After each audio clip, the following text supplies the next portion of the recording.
Barbecue, guys. Wow. Wow. So delicious. Oh my God. This one.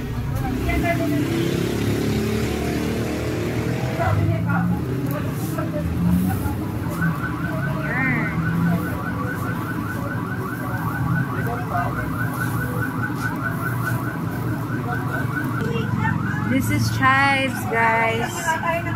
Ang tagal-tagal na ng panahon since nagkusina ako. I thought it's parang spring onions eh. Pero chives daw. Is it the same? Ayan.